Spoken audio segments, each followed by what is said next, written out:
Okay. It's 12 o'clock on the dot. We'll go Okay. ahead and get started so that we have plenty of time to answer questions. Great. But welcome, everyone. Welcome back to another Help Talk. Today we've got Heather Jordan here. Heather is a certified nurse midwife. She practices here at Women's Health in Boone, which is formerly Harmony Center for Women. And Heather, you also practice at Baker Center for Mhm. primary care out in Linville. So Yep. you're all over the place. Yeah. Um, I'm so excited for this health talk today. We're talking about postpartum care. And Heather, you were just so sweet and you're so soft spoken. And I feel like every time I've been around you, I can feel your passion and your genuine care for the women in this community. So I hope everyone else is able to see that today. Um, so I'll let you go ahead and get started. I'm going to share my screen with your slides, and then I'll let you take it from there. And then you'll talk for a little bit, and then we'll have a time at the end for people to ask questions. And we did have a variety of people already submit questions, so I went ahead and printed those off. And Okay. so we'll go through all of those. And if you're listening, please use the chat feature to ask your questions. Your cameras and your microphones are permanently turned off, so we cannot see you and we cannot hear you. So the only way you can communicate with us is through the chat feature. Okay, Heather, I'm going to go ahead and start sharing my screen. Okay. Sounds good. Hello, everybody. Thanks for joining us. I'm Heather. I've been a nurse midwife for about 22 years here in the High Country.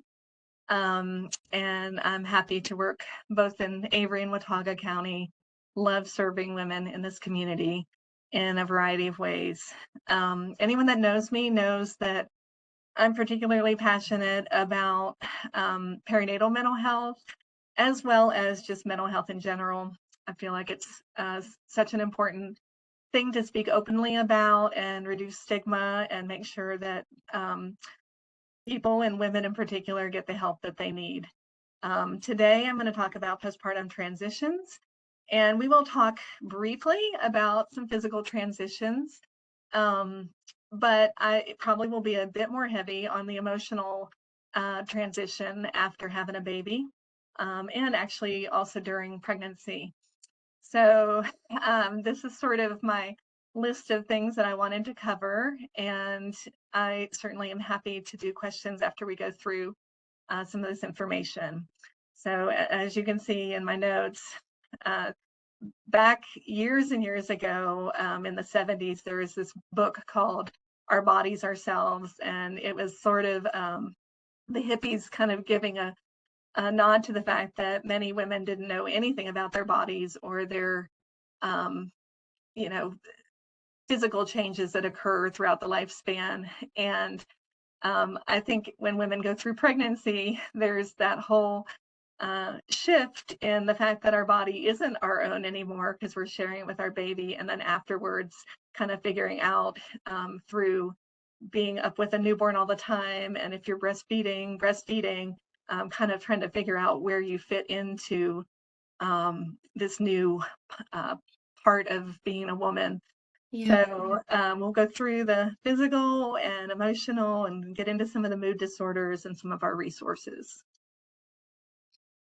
I think this will be so great for really all women. I think especially if you know someone that's going through this, or you may be pregnant right now, or maybe you're experiencing postpartum physical changes, emotional changes right now, or even like in my instance, I do not have a baby yet, but if I do one day, this I think will help me because it's postpartum is so daunting. Like the whole everything about it can be so scary. So we're so excited to have you here. Thank you.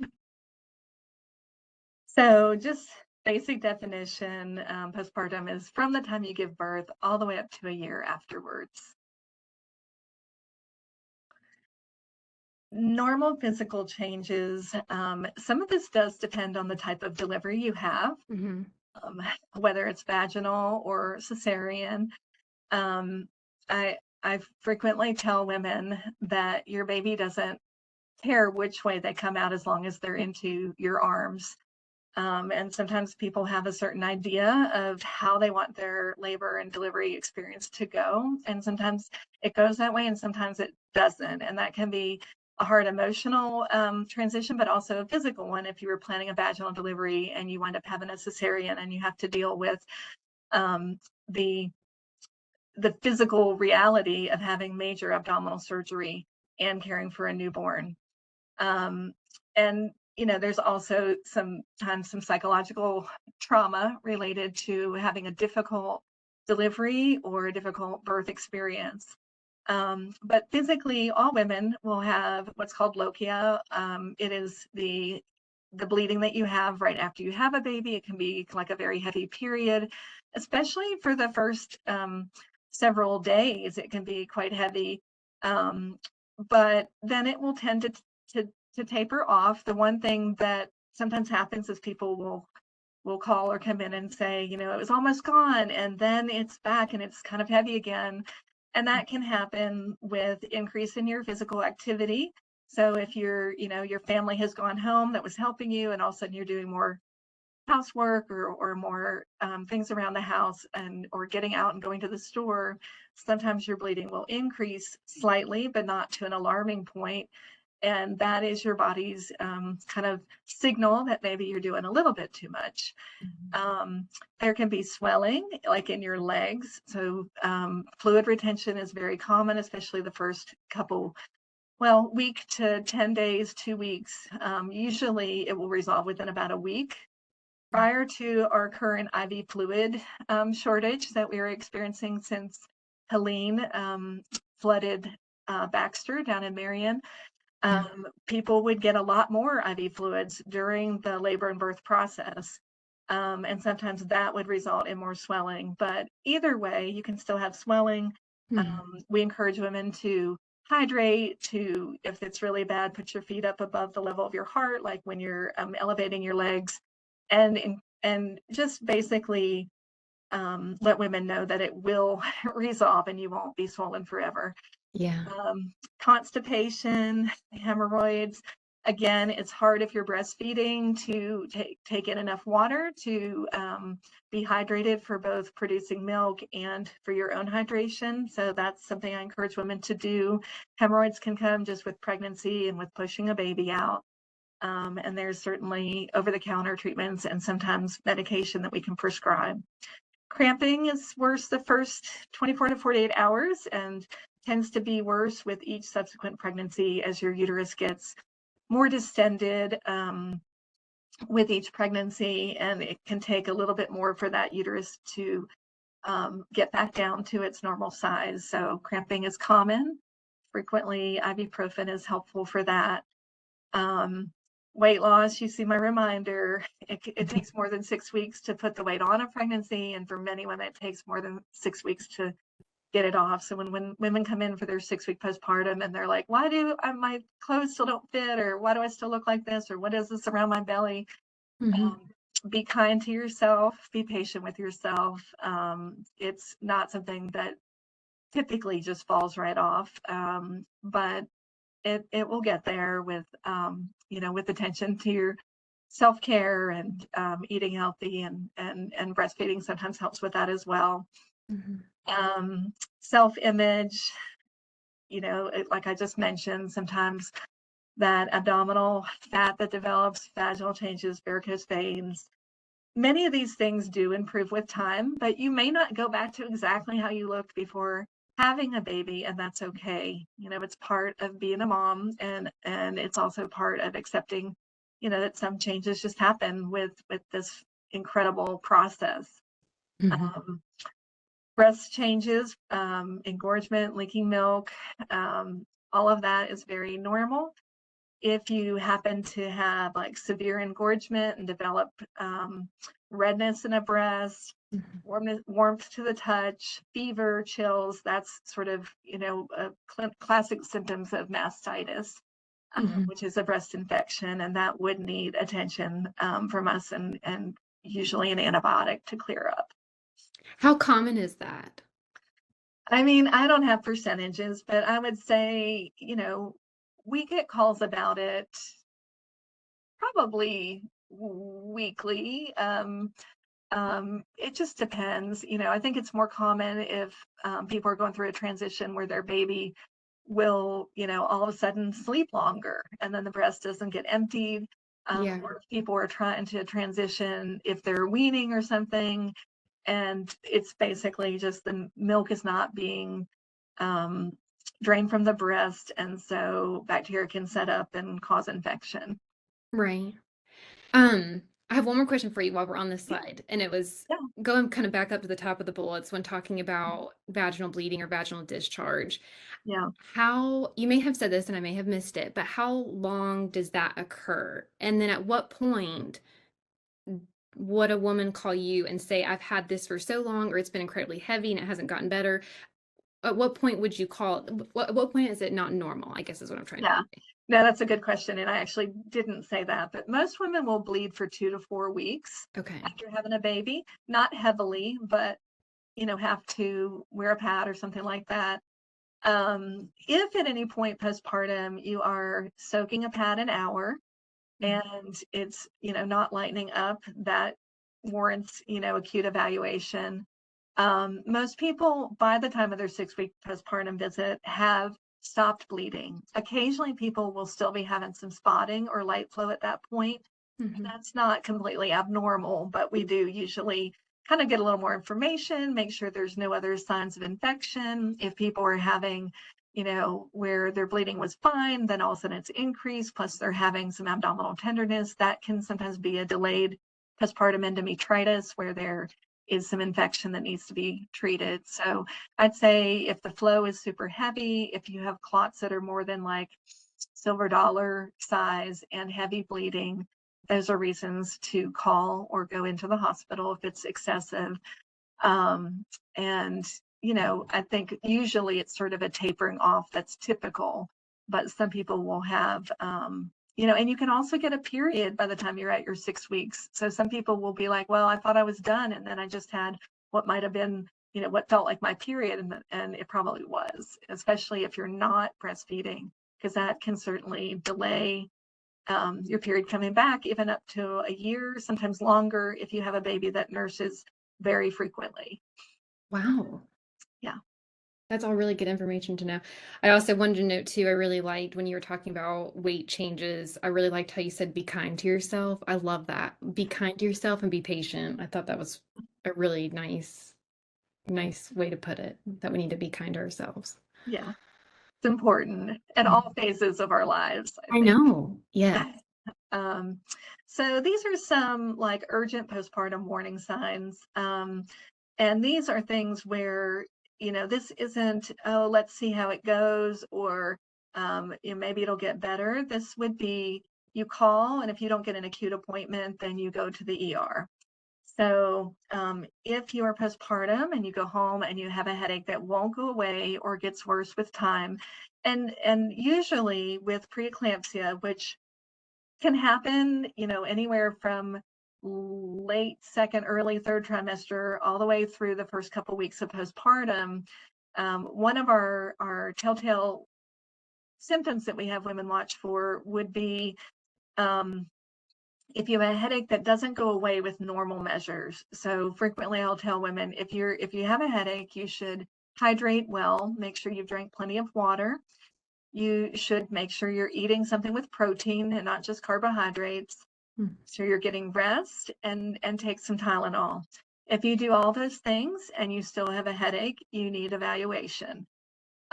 Extreme swelling of your hands or face. Like I said previously, it's very common to have lower extremity or swelling in your legs and feet and ankles.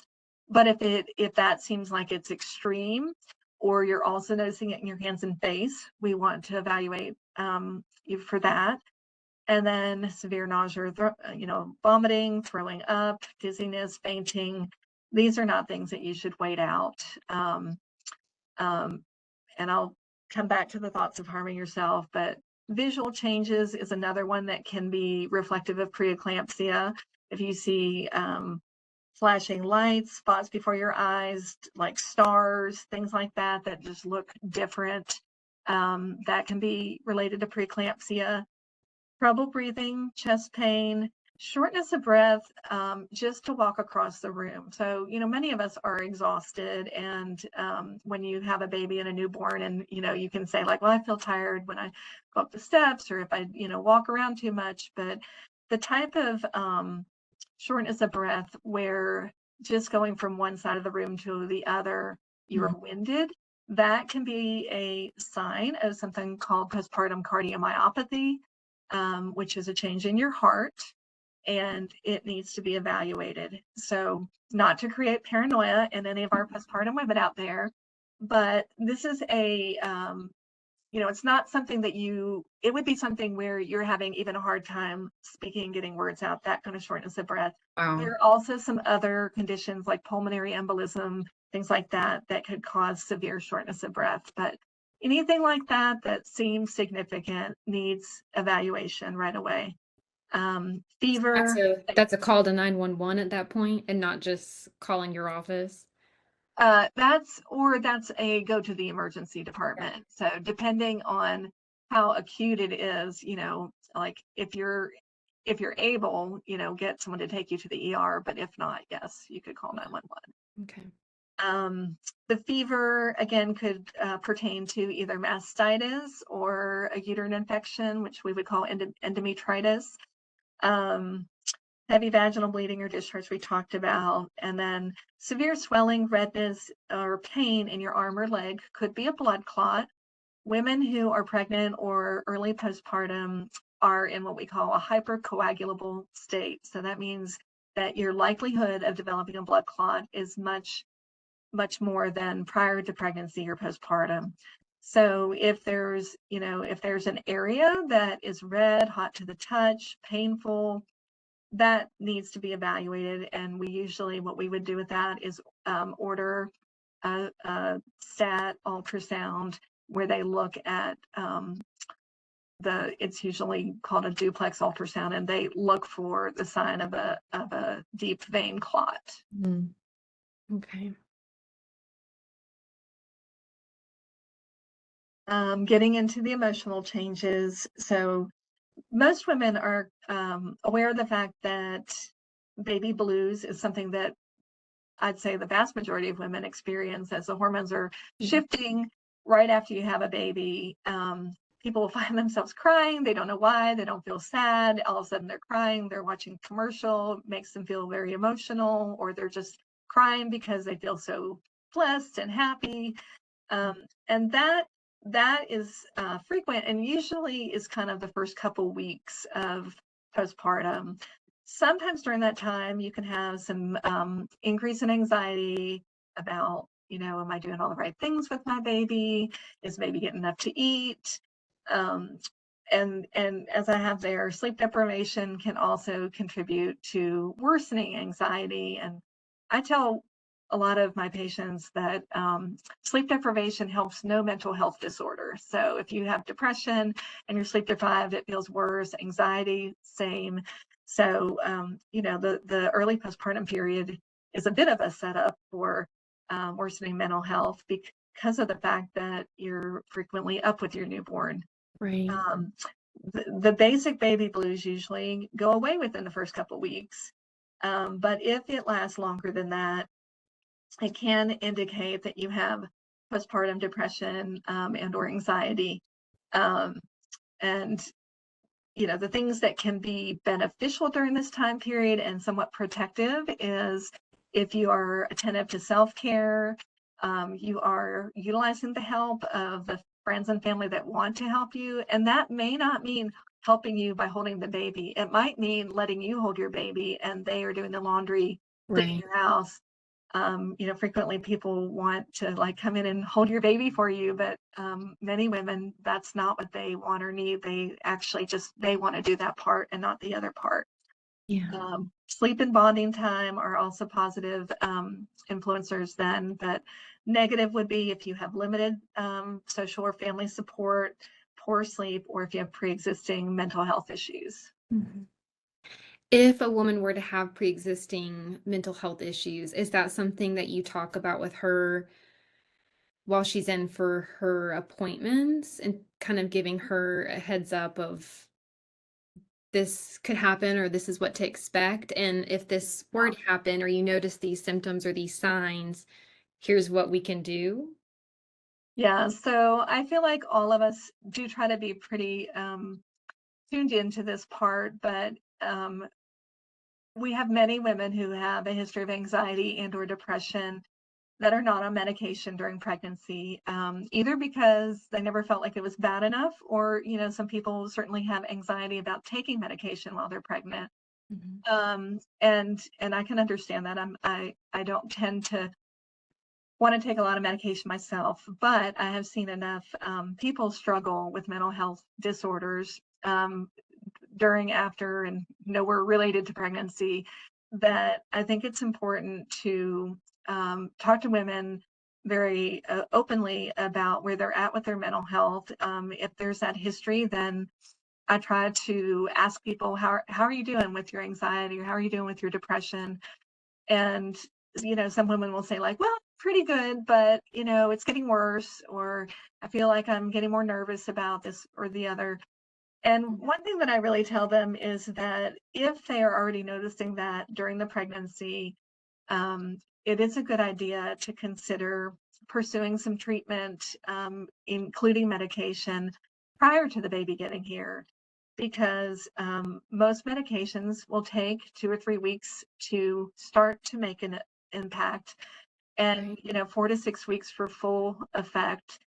And if we're starting that because someone is really struggling at 2 or 3 weeks postpartum or 6 weeks postpartum, that can be very hard if someone has reached their crisis point Right. when they come in, because if they're coming in really struggling, a lot of it is wanting to feel better right then, and that Mhm. can take a while. Doesn't mean we don't do it, but if someone is sort of trying to hang on because they just, they're just going to try to get to when the baby gets there before they take anything, I Yeah. I tend to tell them that, in my experience, it's much better to get people in a better place prior to having a newborn and being sleep deprived than after. Right. That makes sense. So perinatal mood and anxiety disorders, we've talked about that. So that's when you get beyond the baby blues. It's very common, more common than what most women realize. About 1 in 5 women, or 21%, um, have some type of mood or anxiety disorder related to pregnancy or postpartum. And some of the research that's been done says that over half of the women that are getting treatment are on suboptimal dosing. So that means that people are like, okay, I'll take something, but I want the lowest possible dose. Mm. And it's again some of the anxiety about there being effect on the baby. We have enough experience in treating these kind of disorders in pregnancy, that if we are recommending or suggesting, then we feel comfortable that you are not endangering your baby, or going to have a negative impact on your baby's growth and development by taking medication for your anxiety or depression. The other thing that I think is really important is over 22% had a positive screen for postpartum depression had bipolar disorder. Mm. So I can think back, it's probably been over 15 years ago, that I we had a speaker come that was talking about postpartum depression. He was a psychiatrist. This was long back in the day when I was with Dr. Baker at his first office. And this man came in, and he was talking about his experience. And he said that women that had severe postpartum depression, that in his mind, it was almost diagnostic of having a more significant mood disorder. Now, I will say I've seen people that did not have bipolar that had significant postpartum depression. But when people really hit a major low, I start asking more questions about, is there any family history of bipolar or other mood disorders? Have you ever been told you might have bipolar disorder? Because the treatment for those type of mood disorders are a little bit different. So women that have bipolar may have been tried previously on SSRIs, which are the selective serotonin reuptake inhibitors, such as Zoloft. If someone tells me like, oh, I tried Zoloft, I tried Lexapro, I tried Prozac, and I felt worse, or my symptoms, seemed to get worse, or it never did anything for me, then I start wondering if they might have a more of a mood disorder or bipolar disorder. And those can definitely be treated safely in pregnancy and postpartum, but require a different set of tools, a different set of medications. And usually I refer those women to a psychiatric nurse practitioner or psychiatrist to find the best medication for them. Um, it's even rarer to develop the postpartum psychosis, 1 to 2 in 1,000 postpartum women.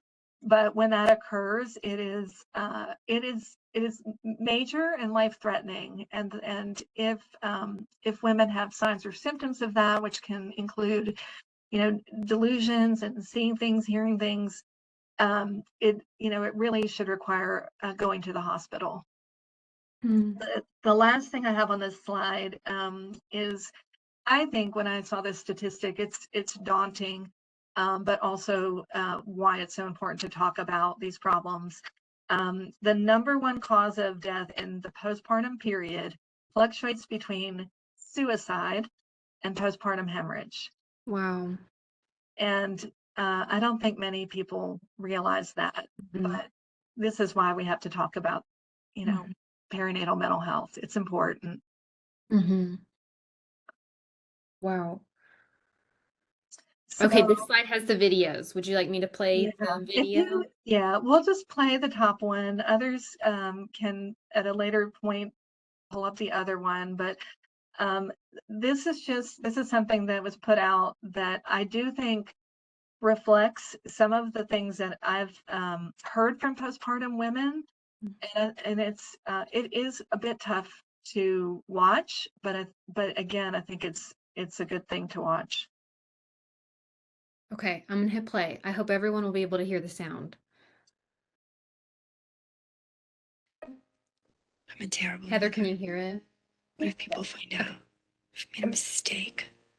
No good. I don't want to do anything.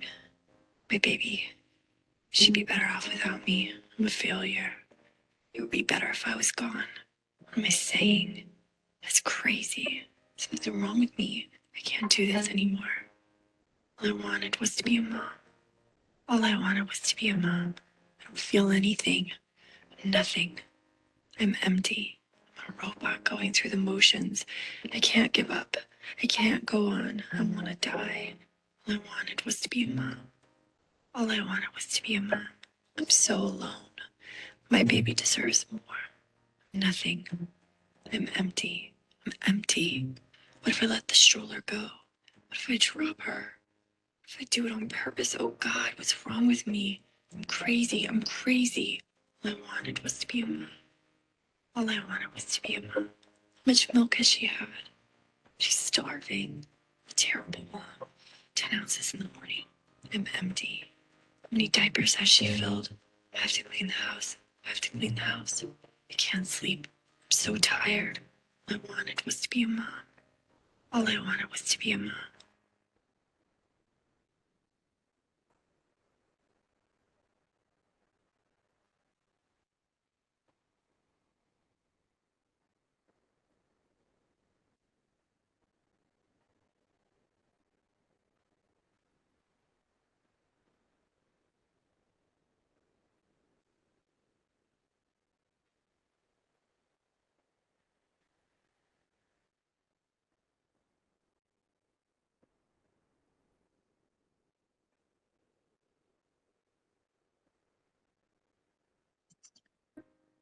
Okay, so we'll go back to the slides. I know that's a hard thing to watch and hear, but it is what I hear from women.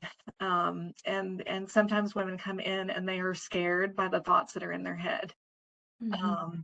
And it has nothing to do with whether they wanted to be a mom or whether they love their baby, or whether they have a supportive husband, partner, any of those things. When women are struck with this, it is not a decision to be struck with it. It is not a lack of recognition of all the blessings they have in their life. It is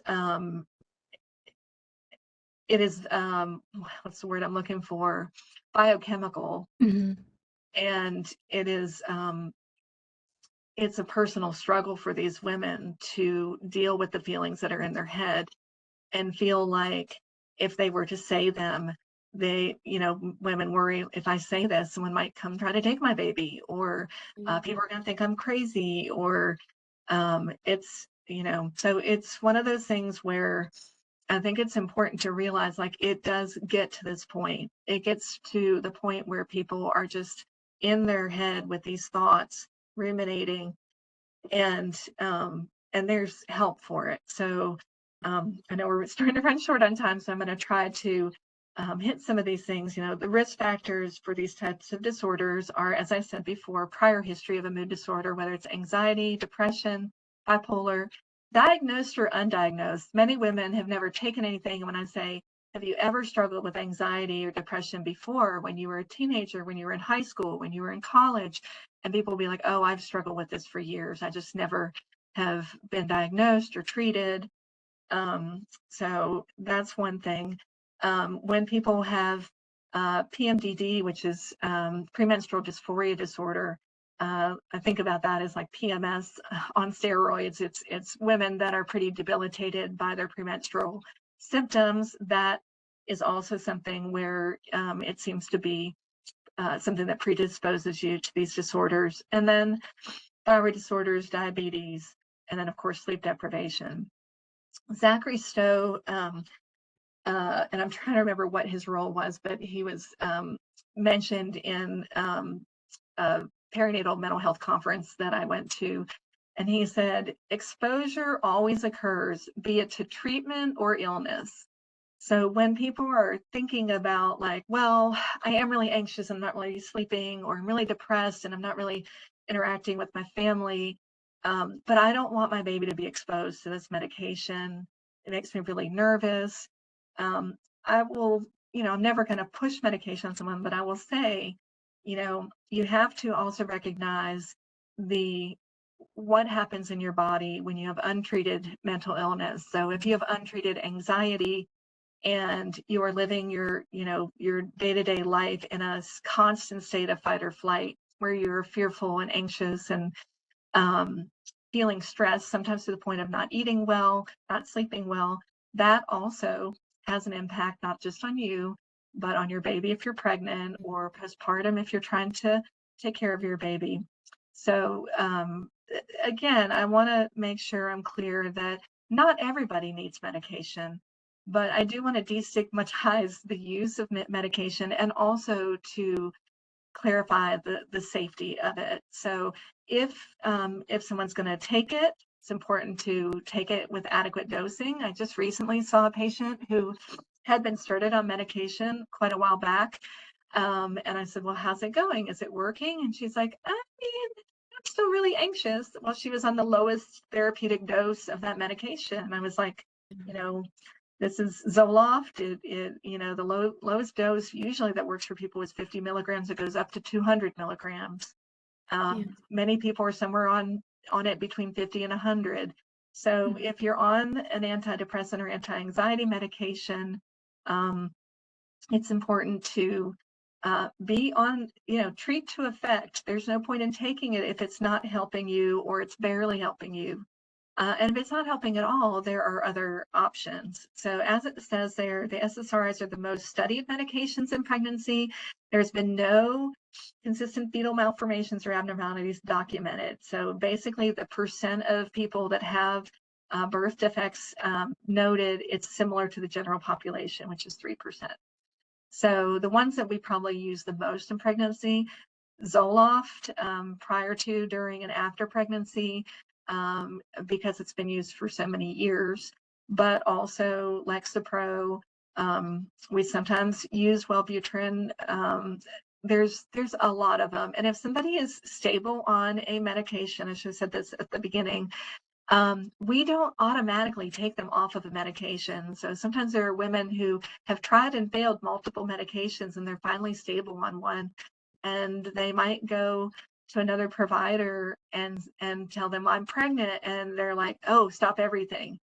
And we cringe when we hear that, because there are many medications we would say, keep taking it. If you're stable on it, keep taking it. There are some that we might try to change, but if you have a question about it and you're seeking care for being pregnant, you can always call and say, I'm on these medications, and our triage nurses will typically message an on-call provider, review the list, and to make a determination like prior to you coming in for your first appointment of whether or not you should continue or stop or have an earlier appointment to discuss your medications. So I think that's really important. And on the flip side of that, if you're on multiple medications and thinking of conceiving, it's important to have that conversation with your provider that is prescribing those medications, so that you can know, like, okay, this might need to be shifted, or if there's reluctance to shift it, we sometimes will do a maternal fetal medicine preconceptual consultation where they can weigh in on what all of the literature shows in terms of some of these not common psychiatric medications, like for mood disorders and whatnot. So you're saying you would like, as the women's health provider, would sit down and meet with psychiatrists or psychologists and kind of figure out what's No, best what for I'm your saying, no, so what I'm saying is, if we have somebody with a lot of medications prior to conceiving, we might offer to refer them for a preconceptual consultation with maternal fetal medicine. So with Oh, okay. a high-risk OB doctor, and sometimes they will go through it. But it also, depends on what it is. But we also sometimes sit down with people and say, okay, we frequently have people on this, but this other medication you're on for your blood pressure, maybe you shouldn't be on. This antidepressant is fine. This one, if somebody hasn't been on it long, it's a individual, conversation. But what we don't want is everyone just like going, I'm stopping everything, and Right. like just all of a sudden stopping something that they've been stable on. Right. That makes sense. Okay, and then this is just the three main things, and this is something that Postpartum Support International talks a lot about, but women knowing you're not alone, you're not to blame for how you're feeling, and with help you're going to get better. Women have to learn how to, we have to all do better with self-care, and remind women that they're in the season of receiving. Getting outside, getting protein, getting sleep is important. The postpartum.net is the website for Postpartum Support International. It is a very good website. It has online support groups. It has a lot of information for dads, ways of learning a little bit more about these conditions and how treatment is available, support groups are available. And there are also some videos put out by PSI that are also a little difficult to watch, but also you can hear women's stories and how they worked through what they were experiencing and how they got to the other side. So I think also it provides some hope for people. Yeah. Do you know, are there any local support groups that women could attend in person? So this is the Here. one that I refer a lot of people to is through the Children's Council, um, and I have the wrong on the slide it says Circle of Parents, but I actually tried to clarify right before our talk as far as knowing when people can meet, but it's a weekly. It's called the Postpartum Distress Support Group. So it's not actually under Circle of Parents, or it's Circle of Parents is like the broader group at Children's Council, but Postpartum Distress Support Group is the actual support group. And Sophie Rudisill, I've got her email on there. She is the best person to contact. You can email her and she will let you know, but they do have a weekly group. And I just saw a patient last week who was attending regularly. And it is a supportive, non-judgmental atmosphere. Sophie does like to hear from women before they show up to it, only to make sure that somebody is not having more significant issues that should be, evaluated by a provider before coming to the group. But it's a great local resource. It's one of the primary ones that I refer people to. Well, that's great. That's awesome. I love how I was asking that question as I was changing the slide, and it was right there on the slide. Yeah. Great minds think alike. There you go. Yeah. So these are some basic, we won't spend a lot of time on this, but how long on medication? Usually they say for a year, that it can take 6 to 9 months for the neurotransmitters in your brain to normalize. Some people continue it if they've always had issues with anxiety or depression. Some women just feel better. And the intention as far as personality, what I tell women is this should not make you feel weird or different or like a zombie or zoned out. The whole idea is for you to feel more like yourself. If you're feeling like you have no emotion, like too flat, that is probably not the right medication for you. So, and then they're not addictive. This is another common misconception because people say, well, you have to wean off of it. They must be addictive. No, it's just that people can have some side effects. It's not like a narcotic. It's not like a benzodiazepine. So narcotics would be like oxycodone, Percocet, things like that. Benzodiazepines would be like Klonopin, Xanax. Those kind of things are habit forming and can be addictive, quote unquote. But I think with antidepressants like the SSRIs, it is just more managing side effects of taking someone off of something that does have an impact on the neurotransmitters in your brain. So when the serotonin levels are low, that can be associated with anxiety and depression. And so part of what the medication does is it helps those levels be higher. And so if you take the medication away, you're going to probably feel some drops if you still, have lower levels. So it's much better if you're thinking of going off to do that with the help of a healthcare provider, and they can determine like maybe you are ready to come off of it, or maybe it's not the right medication. We look at switching it. And then I've got there some of the side effects, and these are temporary. So transient, this might be, you might not have it at all, or you might have it for a week or two. In particular of those, I'd say nausea and fatigue are the most common.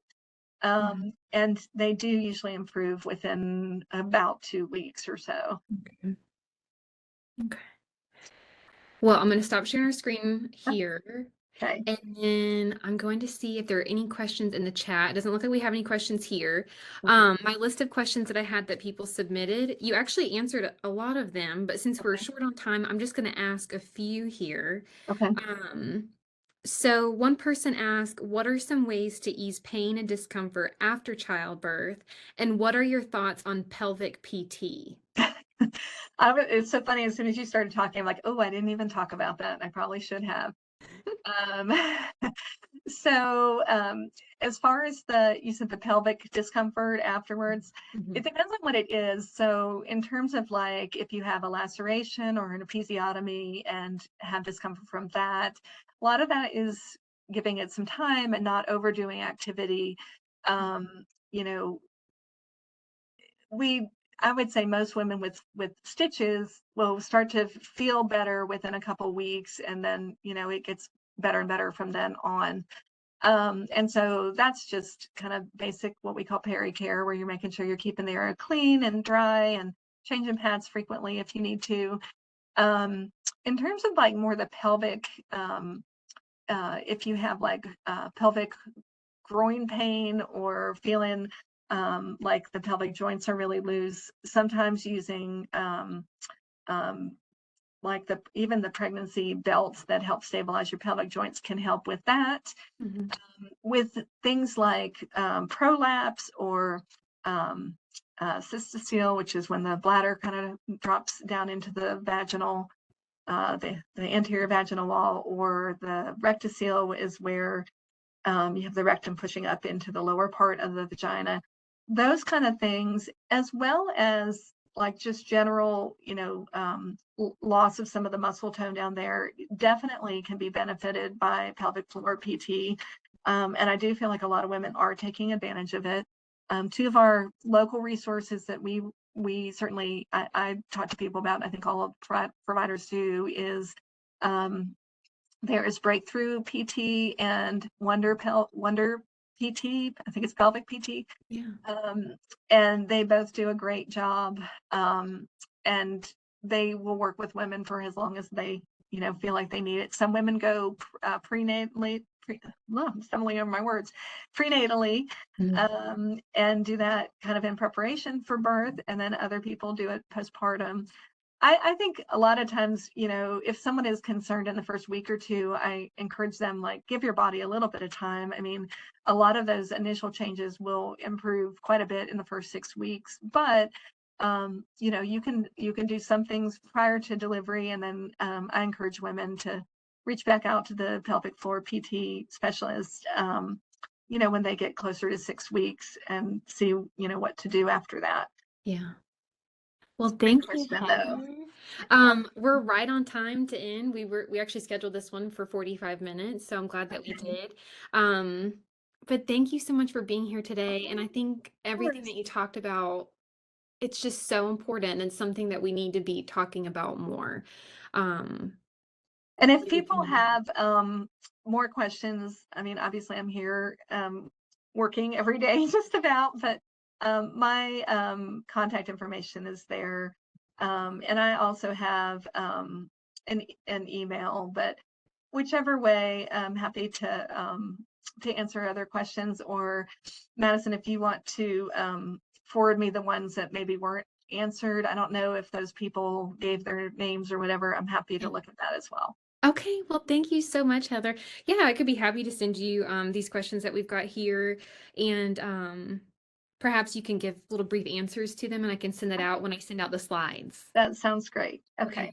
Well, Thank thank you, you. Heather. Thanks to Thank you everyone so who much. attended. Yes, thank you to everyone, and stay tuned for our next health talk. Bye. Thank you, Heather. Bye. I'm going to leave this screen up for a little longer.